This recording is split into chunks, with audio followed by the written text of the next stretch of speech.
Throughout American history, immigration has progressively become a more and more controversial topic. Since the birth of this country, America has been a country of immigrants. Yet oftentimes, Americans are opposed to the idea of foreigners entering the country. Heritage strongly plays a role in the discrimination, and that the border most heavily debated is our southern Mexican border, while the Canadian border is less of a worry. In recent years, the necessity of a stronger border patrol has been greatly debated in politics. Americans are unsure if they should take action against the issue of immigration. This debate has brought about the tough question of whether money should be put into strictly enforcing immigration laws, or to even close the border entirely, or whether America should turn a blind eye to the thousands of illegal immigrants that cross annually. In 1788, after the ratification of the Constitution and the creation of our current government, immigrants began slowly moving to the newly created United States, and were greeted with mostly open arms.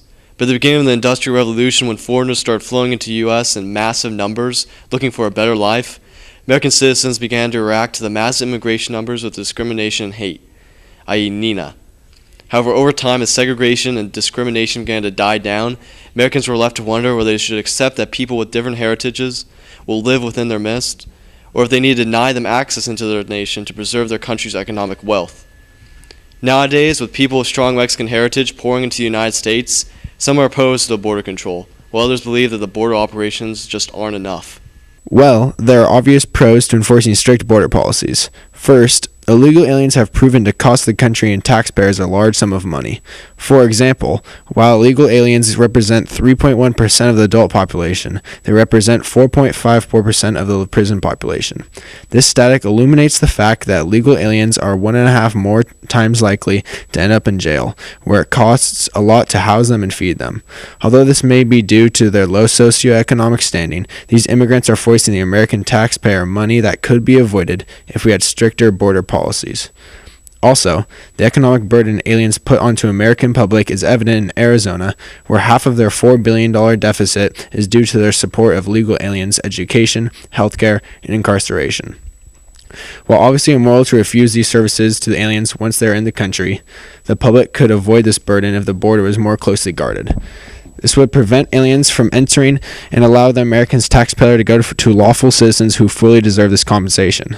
Also, tightening security along borders could help ensure America's safety.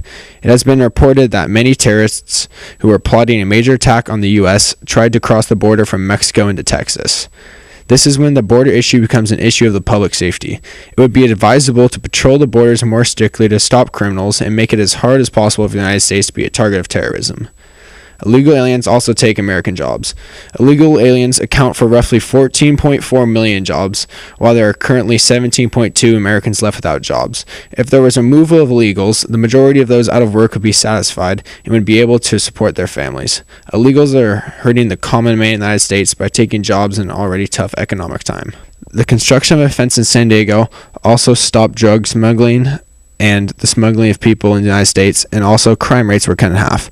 This statistic proves that the construction of a fence along the border and watching this fence closely will drop all crimes drastically. Not only does this prevent crimes, but it also saves Americans money because they will not have to pay for their incarceration. While many claim that current laws being passed in America are racist, they are not. Laws created are aimed to stop immigration, and it just so happens that nearly all legal aliens come from Mexico. Americans can create laws that are not racist and still regulate the borders efficiently. Illegal immigration benefits the United States in many ways. Illegal immigrants pay $305 million in taxes annually. This large sum of money is collected from the aliens due to the sales tax that forces anybody to pay the government a small sum of money for each commodity they purchased. Although they avoid taxes such as the income tax, they still end up having to pay our government money. This money can then be used for public projects that further benefit society and the economy. Also, the illegal immigrants' desperation for a job leads them to take jobs that others would avoid at all costs. These undesirable jobs in American society are jobs many Americans typically hesitate in taking. If these jobs weren't taken up by the aliens, then the companies that employ these workers would be forced to raise wages to please the less desperate American lower class. This would then lead to higher prices for products created by these companies that use the illegal workforce. Without the low prices that are based off the cheap labor force, many of the products wouldn't be within the budget of the lower class citizens. Without these consumers of goods, the economy would be much more static. The National Research Council estimated that immigration leads to a net benefit of $1 billion to $10 billion each year due to the suppression of wages of immigrants. Another reason tightening security around the borders could have negative consequences is because it does not help the situation. In fact, it makes it worse. A professor from Princeton by the name of Douglas Massey summed up the ironic situation, stating that the ultimate effect of the border fence policy is to increase the size of the undocumented population and make it more permanent. Before the border control tightened security, many male Mexicans would leave their families and cross the border for certain times of the year to look for work. They would then frequently return home, not causing any problems. Since the tightening of security along the borders, many Mexican males could not cross back and forth with ease, so they simply moved their families across the border illegally. This leads to more illegal aliens than before. Although they are attempting to minimize the undocumented population, they are in fact making it worse. Finally, illegal immigration and lax security allows for wildlife to roam freely in the border regions between the United States and Mexico. If the government were to pay $3 million and install a fence across the southern border of the United States, then the wildlife in that area would see their habitat decrease exponentially and would greatly limit where they could travel and seek food and water. Species such as the endangered jaguar, which lives in the bordered region, would be greatly threatened and may not be able to survive such a change. Although immigration has some drawbacks, it still benefits American society. From a historic perspective, you could argue we're all illegal immigrants because almost every generation that's gotten here and has got a stake here has kind of gotten frustrated when people come in.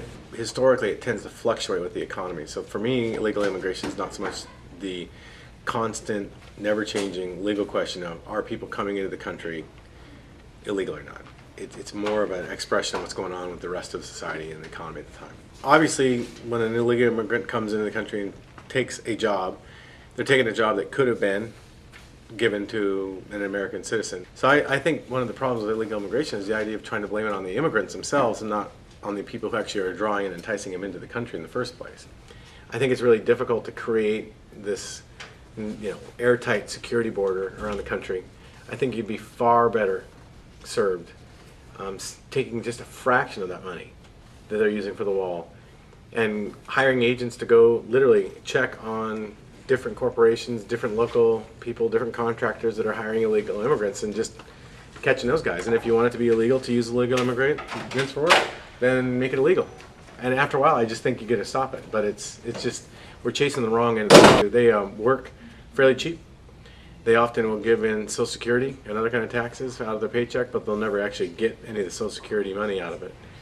So yeah, they definitely benefit the economy. I think even from just a pure economic perspective, if they didn't benefit the economy, people wouldn't be hiring them. So there's got to be a benefit economically.